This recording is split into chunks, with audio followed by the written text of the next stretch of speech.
Senator Rand Paul, Republican of Kentucky, on Tuesday escalated his ongoing feud with the nation's top infectious diseases doctor Anthony Fauci about the role the National Institute of Health played in funding controversial research in Wuhan, China.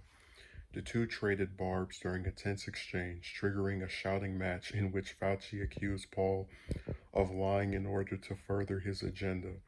During a Senate Health Committee hearing about the federal COVID-19 response, Paul said the NH funded illegal gain of function research at the Wuhan Institute of Virology, which created a highly dangerous and transmissible disease virus able to infect humans. Gain of function is a controversial method where researchers make a pathogen more infectious, often to develop more effective treatments and vaccines. It's an unsubstantiated accusation Paul has made before, and one Fauci, director of the National Institute of Allergy and Infectious Diseases, has denied. Scroll down here. In response to similar questioning during a hearing in May, Fauci said the NH has not ever and does not now fund gain of function research in the Wuhan Institute of Virology. It's not unusual for conservative Republicans and allies of former President Trump to clash with Fauci during hearings. Paul has done so on numerous occasions, as has Representative Jim Jordan, Republican of Ohio. In the past, Fauci has tried to remain relatively calm, if terse. I think they mean to say tense, but sometimes the Hill's website is riddled with spelling errors, even as he responds to personal attacks and accusations of a cover-up. But on Tuesday, Paul stepped up his fight, implying that Fauci had lied to Congress and that he was fully aware of what the Wuhan lab was doing with grant money that came from NH. He also suggested that Fauci and the NH could be partially responsible for the pandemic and deaths of 4 million people worldwide.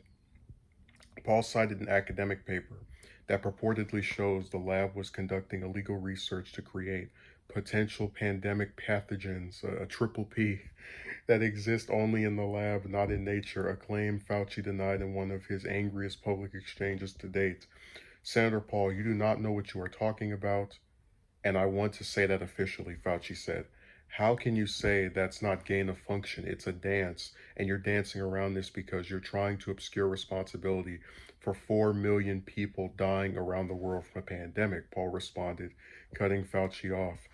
If the point that you are making is that the grant that was funded as a sub-award created SARS-CoV-2, that's where you are getting, Fauci said, pointing two fingers at Paul before the senator cut him off again. We don't know, but all the evidence is pointing that it came from the lab, and there will be responsibility for those that funded the lab, including yourself, Paul said. I totally resent the lie that the lie you are now propagating, Senator, Fauci said, adding that it is molecularly impossible that research funded for NH was responsible for COVID. Paul interjected again, talking over Fauci. You are obviously obfuscating the truth, to which Fauci replied, I'm not obfuscating the truth. You are. You are implying that what we did was responsible for the deaths of individuals. I totally resent that, Fauci said, and if anybody is lying here, Senator, it is you, he added, pointing a finger at Paul. After Paul's time expired, Senator Tina Smith, Democrat of Minnesota, was the next lawmaker up, and with a sympathetic but bemused expression, she offered Fauci an opportunity to counter these attacks on your integrity that we've all just witnessed. So, a lot of times in your public official, people try to tell you about your conduct and you should remain professional and the rest of that, but I really empathize with Fauci from just the standpoint of you have a senator who has been going back and forth and doubting pretty much every restriction that's been put in place since COVID started, now accusing you of having a role in killing 4 million people. Just there's only certain allegations and things that can be said before someone. And Fauci's response still was incredibly measured for the type of reaction that I would think a lot of people would have if put in the same position. Um, because I think a lot of what Rand says is not helpful. Sometimes it's dangerous. when he talked about how it was like a dictatorship to have stay-at-home orders in his home state, for example.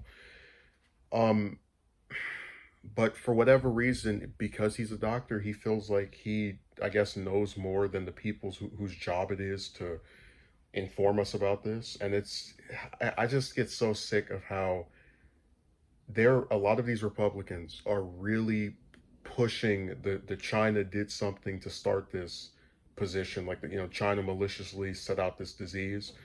One, because they're very antagonistic to that country. Two, because they are just spreading misinformation. That's literally been what these people have been doing this entire time. And you saw that with Rand not even 2 months ago, where I showed the story of how Biden's administration was trying to get people that wanted the vaccine an easier access to getting it. And then Rand construed that to saying, you're not going to force us to take this vaccine, even though that was never the point of the proposal. It was to help people who want to take it have an easier time of taking it. So his whole thing has just been spreading misinformation. And unfortunately, in yesterday's hearing, he pissed off, or at least angered Fauci more than usual, and got the response they did, which was still tame, all things considered.